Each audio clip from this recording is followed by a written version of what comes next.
Hello and welcome to another Delboy video. Now I've been spending quite a bit of time in other YouTube channels talking about films, and a lot of people now know that films is very much something that I'm big on. I'm a huge collector of films in various formats. 4K, Blu-ray, DVD, Laserdisc, and I tend to pick up an awful lot in steelbook format because I think that they look absolutely beautiful. But I've been around films for as long as I can almost remember. Most of my blogs will tell you just when I went to the cinema, what I used to watch on television.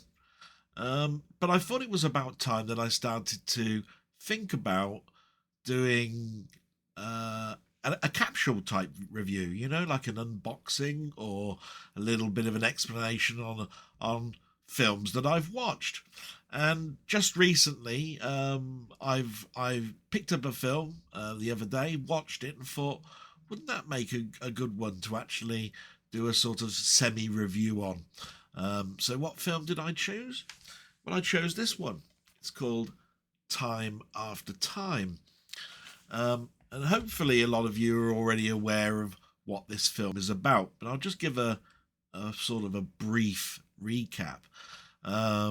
It's very much a science fiction type film, and it's based around two types of things. There's the H.G. Wells' Time Machine, which is a brilliant book and film, and of course the character Jack the Ripper. And the story starts basically with Jack the Ripper performing yet another murder.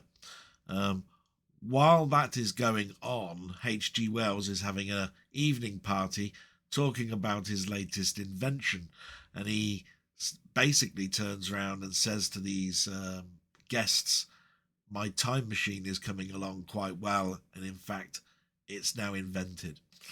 A guest of H.G. Wells arrives late. That one just happens to be David Warner. And David Warner and the guest all go down to see the time machine, and he starts explaining the characteristics of it. One of those characteristics is if you don't keep the key, it has an auto return mechanism. They all protrude upstairs, and the police suddenly knock on the door of H.G. Wells' house and asks to come in because they believe Jack the Ripper is now in the house.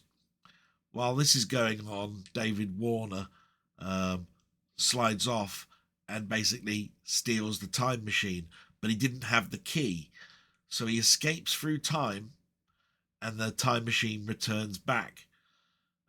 Realizing that this has happened after the police has left, H.G. Wells decides to go after him.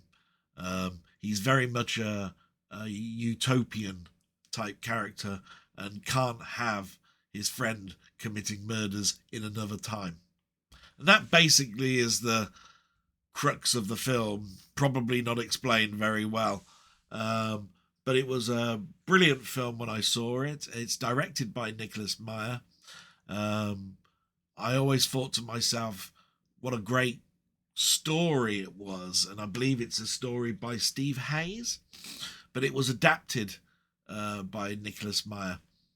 The other thing that stood out about the film to me was the music. I always thought the music sounded very much like Bernard Herrmann. But it's actually done by Miklos Rosa, and it's one of those ones that I chased around for a vinyl copy for a number of years and finally got one. I have the CD copy of the score as well. It's played quite often in my collection. The film is not too long. It's about 112 minutes in length, and I believe the film made around about 14 million, so it was a minor hit in 1979. But I thought, well, let's go over what you get in this package, which comes from HMV, by the way. It's part of their Premier collection. You get this nice sort of like slip box, which has some nice sort of like silver sort of taping around the top. On the back, you get just a little bit about the film and what the special extras are. When you pull out the box, you get the same thing inside, a nice cover and back, almost identical. But inside, you get the nice Blu-ray disc and some extras. One of these extras is a poster. These mini posters are quite common in the HMV Premier range.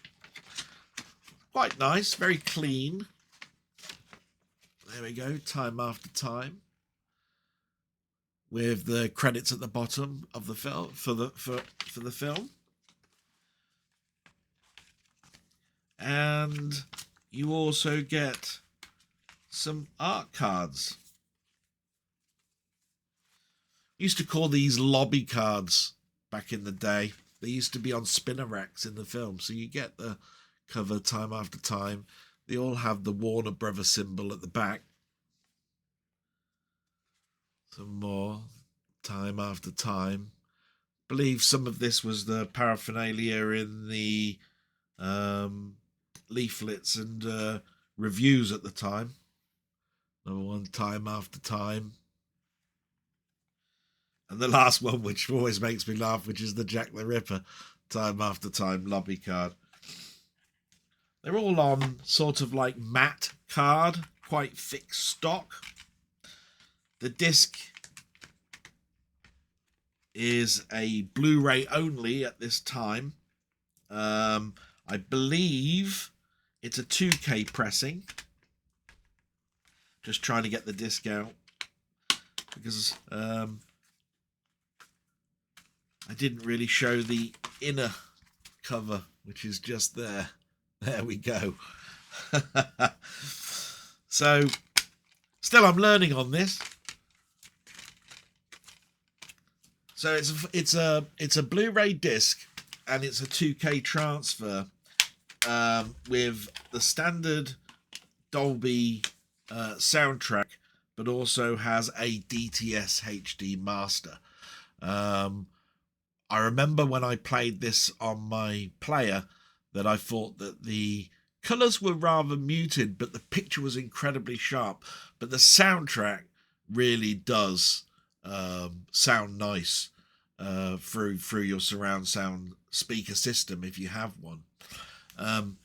Just my memories of this now to go back on really is that I saw this on VHS when the VHS boom was going around in the early 80s.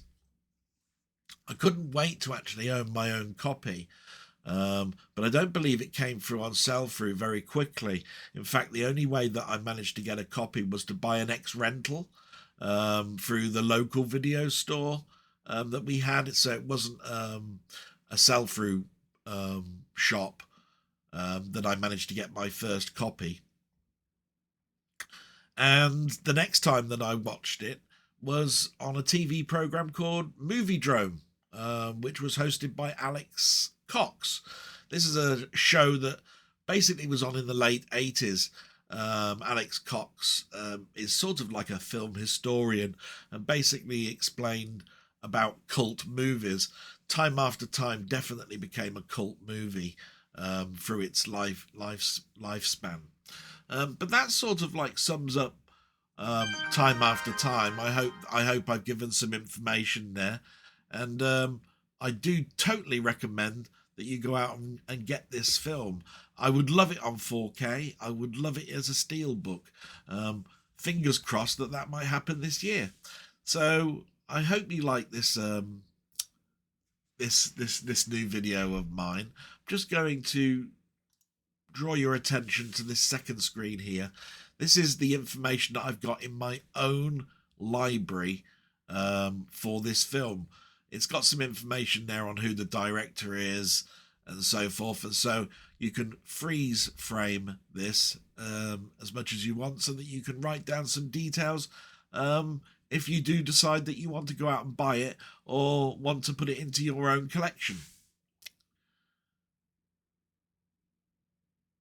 And with that, I'm going to return you back, and I hope you enjoyed this video. I'm hoping to do some more. I'm pretty sure that I'll get more comfortable talking about films as I go on. And with that, I'm going to say salute, and thank you very much. Bye-bye.